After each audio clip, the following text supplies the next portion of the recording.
Esu iš Rokiškio rajono Aleksandravėlės gyvenvietės. Mūsų gyvenvietėje yra ne tik tai bendruomenė, bet yra kultūros centro padalinys, biblioteka ir mūsų puošmena, bažnyčia, kuris skaičiuoja jau 230 metų. Džiaugiamės šakočių kepimo edukacijomis, kurias vykdome pagal pradininkės receptą, taip saugodami Aleksandravėlės krašto kulinarinį paveldą. Džiaugiamės ir didžiuojamės Širvynės švente, kuri vyksta poeto Pauliaus Širvio tėviškėje. Džiaugiamės, kad į mūsų veiklas įsijungia jaunimas, savanoriai. Galėtume pasakoti dar daug ką ir apie išleistas knygas, ir apie kitus nuveiktus darbus, bet geriausia atvažiuoti ir pamatyti, atvažiuoti, išgirsti, paragauti ir pabūti kartu. Kviečiame į Aleksandravėlę.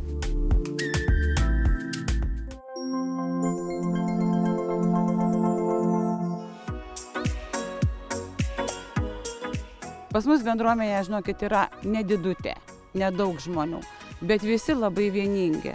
Tas mane labai džiugina. Mes kuo išskirtiniai? Galbūt niekuo, kaip ir visos bendruomenės, kaip ir visi žmonės, kurie susibūrė, veikia, gražina savo kaimą, puošia jį. Puošia ne vien gėlynais, bet labai gražiais darbais.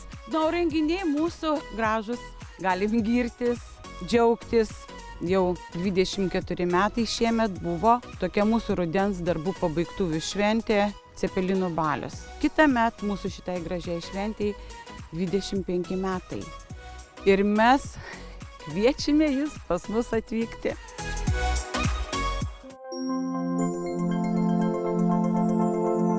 Prašom parašyti linkėjimus Australijos lietuvių bendruomeniai. Prašom čia.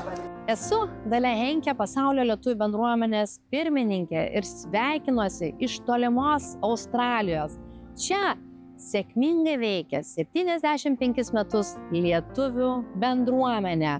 Jie taip jungia Lietuvą ir Australijos žmonės. Tad, mielieji, sujunkime Lietuvą. Tai formatas kaip pirmą dainų šventės dieną. Skirta pirmoji diena yra bendruomenėm prisistatyti, per šokį ir dainą pasirodyti Lietuvos žmonėm. Aš esu Lietuva, jūs visi esat Lietuva. Sujunkime Lietuvą, kad ji klestėtų taikoje. Ačiū visiems.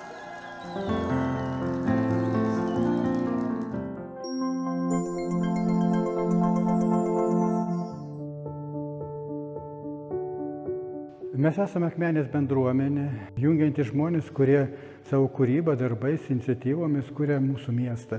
Dar 2017 metais jaunimas per kūrybinės pažangos bendruomenės forumą išreiškė norą, kad čia, neapleistame pastate, įsikurtų jaunimo centras. Ir štai jau 6 metai mes čia girdime jaunų žmonių juoką, kūrybos garsus.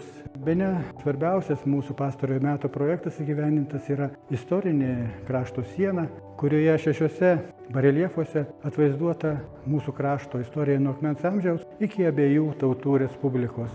Kviečiame visus į Akmenę aplankyti mūsų miestą, susipažinti su mūsų žmonėmis ir darbais, kuo gyvename šiandien čia Akmenėje.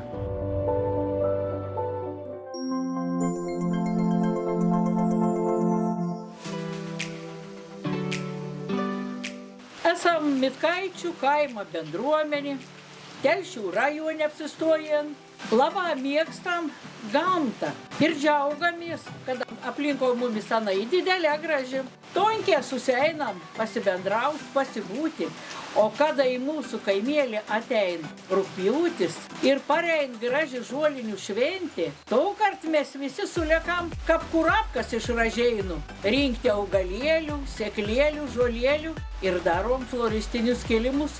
Tad tokį turėjom linksmą šūkį, įtruopnį šūkį, kad bendrystė ir mūsų stiprybė, kūryba mūsų kalba, o gamta mūsų įkvėpims. Tad džiaugamės būdami šiandien čia ir dabar.